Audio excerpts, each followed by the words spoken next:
Hello everyone and welcome back to my channel. My name is Venya and today I want to talk to you about some misconceptions of minimalism while having a coffee. So go and get yourself something to drink and then let's get talking.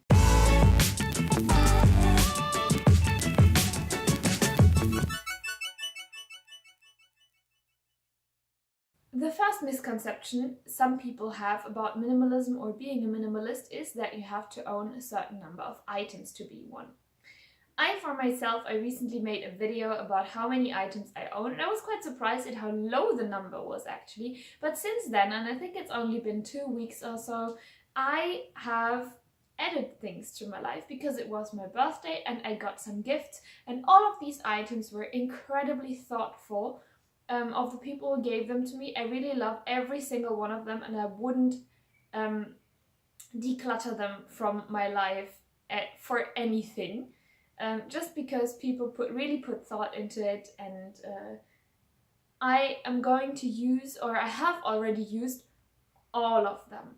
Before I got them, I didn't know that I needed them, wanted them, but now that I have them, they make my life a lot easier. So I still consider myself a minimalist while adding possessions to my life, just not unnecessary ones.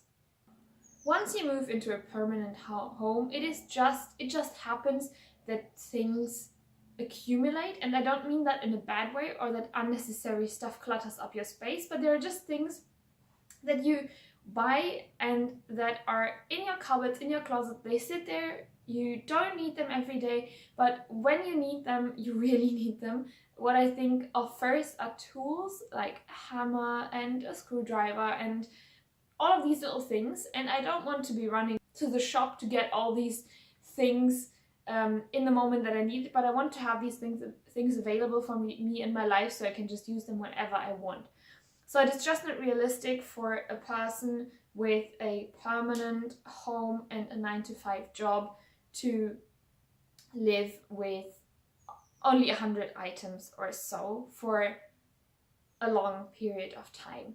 When it is totally possible to just live with a limited number of items is if you are traveling. And I like to do that a lot, to take as little as possible on my travels so it doesn't weigh me down. So whenever I'm traveling to a different country, might that be for a couple of days or a few weeks, I always try and bring as little items as possible. It's also quite a challenge for me, and I really go through my stuff and think about what to take. And what I'm taking is only the most important things, but whenever I come home, I'm still very glad that I have all the other things that I left behind, because many of them make my life so much easier.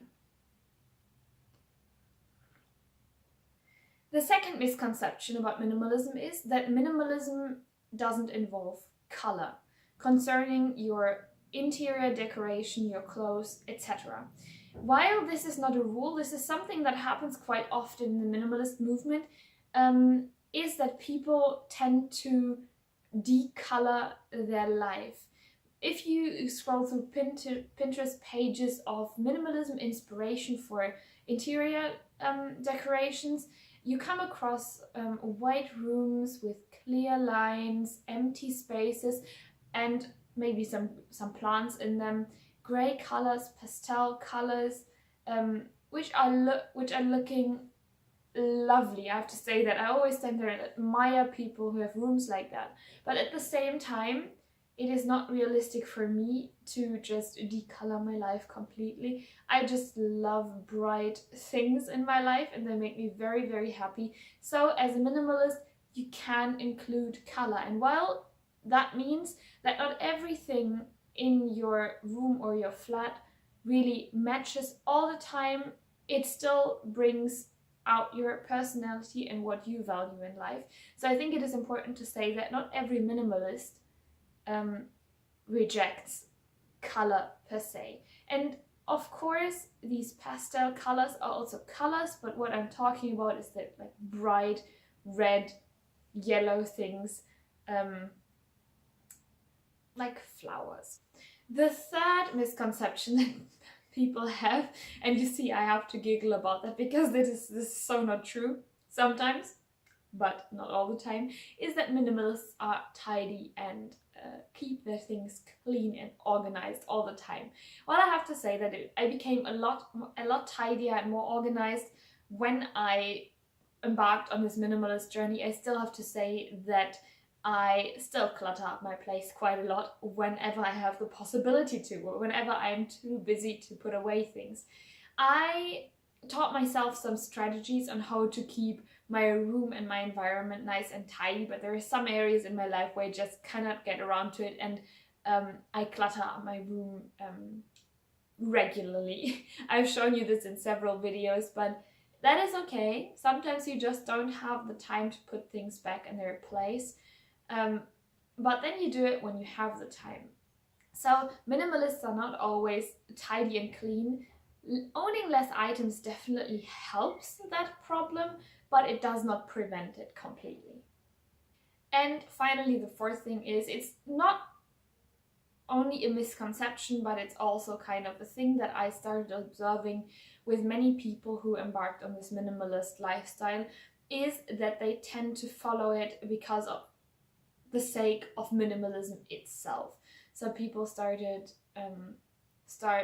refusing gifts into their life that might even benefit them and not only satisfy them emotionally, but also that people start treating it as a kind of religion to justify anything that they do. And I think this can be quite dangerous. Everyone should treat minimalism as a tool to make themselves feel better and feel happier in their life. But as soon as following this minimalist lifestyle makes it a chore for you to actually go through life, because you're not going out with friends anymore, because you don't spend money on a thing that you really want, but you think, oh no, I cannot buy it because I'm a minimalist and I'm supposed to have very few items only. It hinders you to live a fulfilled and fun life, basically. So minimalism shouldn't be treated as a religion, but as a tool to make your life better. Yeah, so that was it for me. Whew, got that off my chest. Still, I'm very much in love with the concept of minimalism and what it means for me. That was it from me. If you have any other points or misconceptions that people have about minimalism, please share them in the comments. I'm very curious. These were the ones that I could come up with. I hope you enjoy the rest of your day. If you want to see more of what I'm up to, you might also have a look at my Instagram, which I'm gonna link in the description box below. I am gonna finish my coffee now. Hope you have a great day. See you in the next one. Bye.